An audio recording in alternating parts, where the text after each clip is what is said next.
So I'm sitting now with the filmmaker DangVy and Nguyen for the film Facade. Welcome to the Canadian Independent Film Festival, and thank you for being here. Thank you to having me.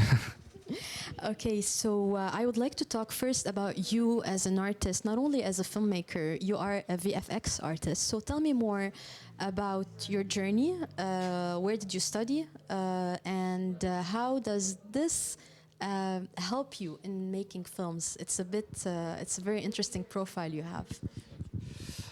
Yes, so I study in France on 3D school in France. So I do all my scholars courses there, and after I kind of come here for the work because it was more opportunity for me to work in Canada, because here you have more chance to work on like big project like Hollywood, HBO, Netflix. So it's why it attract me a lot. So it's why I try.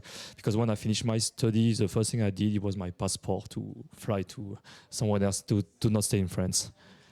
Okay. And in that sense, Facade is your first film. Yeah. Okay, so what made you decide to make a film as a VFX artist? Uh, that's a good question, because in the beginning I write the script because I have it was a love story. You have a very attached to someone, and at the end we have heart broke up, and the way that I've wrote the script is helping me to moving on. So because I have the kind of opening ending at my movie, so I just like make greet at someone only, and one of my friends, she work on set, so she do a lot of she was makeup and AD. So and we go to brunch together, and yeah, it was during like 20 minutes. She just because I eating and she was reading the script. I was like, "Is it okay?" And at the end, she told me, "Oh, you should do something with your script because you have some potential." She, I don't know. I work in VFX. I don't have time, and second point, I don't know anyone on set. So, and she told me, "Oh, I can help you to do the casting and build the crew with you," and it's how it starts. Okay. So yeah. Well, that's very interesting that you share this with us. I was talking with another director, and she told me that she reached out to people. She reached out to her family, to people she knows in her town. And sometimes, as first-time filmmakers, we think that we cannot do stuff or we cannot accomplish these projects. And then we tell someone about them and they volunteer for the project. So it was a very courageous move. In that sense, how many people you had on your team? Just tell me a bit more about the team of the film. It's interesting to know. I think in total with the crew, the cast, and the post-production and VFX people, we are like I think 50 people in total in all the, because we have a lot of people because of the cast of the casting, because it was a lot of extra for the house party than we have in the movie. So and the face, so yeah, because my friend, she knows some people, so she made me. I went to some networking events. I met some people, and she recommended me. Oh, you can talk with this guy. He can help you for your movie, this kind of stuff. So it's how I make my own connection, my inside the industry in Montreal. So I discover a lot of cool movie, cool, very very nice. A lot of cool people in the industry. They are very like together, you know. Like, so. It's a beautiful community Yeah, in exactly, Montreal, exactly. definitely. Montreal in general is a nice city. So I want to ask you more also about your character of the film. She's struggling to know what is reality and what is not reality. And we can see and feel her struggle, and sometimes as spectators, we're like, well, is she right? Is she wrong? Yeah. Tell me about your character. What was your drive to write this character? What did you want to say or project through this experience of the character?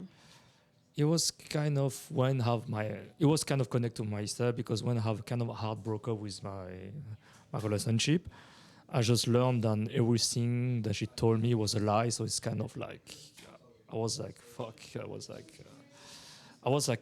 know how to say that, désemparé, kind of lost. Actually. So what she said was true, was not true. You were confused. Yeah, very confused. Yeah, exactly. So that's kind of I kind of put that on this character, and I put like some like complotist theory somewhere to develop a bit the universe and the background of the movie, kind of. So. Well, thank you for sharing this personal detail. I always, I always share with my fellow artists that sometimes trauma is the most inspiring thing because it pushes us to sometimes, if we are expressive people, to express, Yeah, yeah. and we write through trauma. But due to your background as a VFX artist, you're used to maybe see the films behind the screen in your office or your workstation, and then suddenly you're on that set with 50%. So was it, well, of course it's different, but tell me, what was the challenges to go from behind the screen doing your stuff and then dealing with 50% to make this film happen? So I remember it was a kind of good funny anecdote. It was like my first day on set, and it was something happening. I don't remember what exactly. And a lot of people just told me, "Oh, we have an issue with that." And I remember watching behind me, oh shit, because everyone watching me, oh shit, I'm the boss. Because usually on VFX, I'm just an artist. So a lot of time, oh, it's not my problem, it's my lead issue, my lead problem. So it's not my problem. So it was kind of fun. I say, oh shit, I'm the top one on the process. So I have to make some decision, and I learn a lot because I learn how to talk to people because that's all the process. Because working on behind your computer is different. You can do what you want, and now you have to know. I learned how to talk to people because I was kind of robotic. Some people told me a lot of time, you're a bit harsh with this person. Sorry, I didn't know. I didn't mean to be harsh with this person. So well, yeah, filmmaking is a teamwork in exactly. general. Yeah. Sometimes the director needs to work with many departments, whether it's in the pre-production, production, or post-production. So it's interesting to see a VFX artist becoming a filmmaker. And that's well. Are you planning to do other films? Yeah, I work on another one right now. So actually, I work on another one, and it's kind of linked to what's happening for my first movie because I do a lot of mistakes on my first movie. I have some little trauma too for my first movie, a lot of stress. So the second movie kind of linked with that. So and yeah. Okay, so and knowing that you're a first-time filmmaker, I really want to ask you, what would you say to the first-time filmmakers who are doing their own first films now? What do you have to tell them to inspire them to keep moving forward?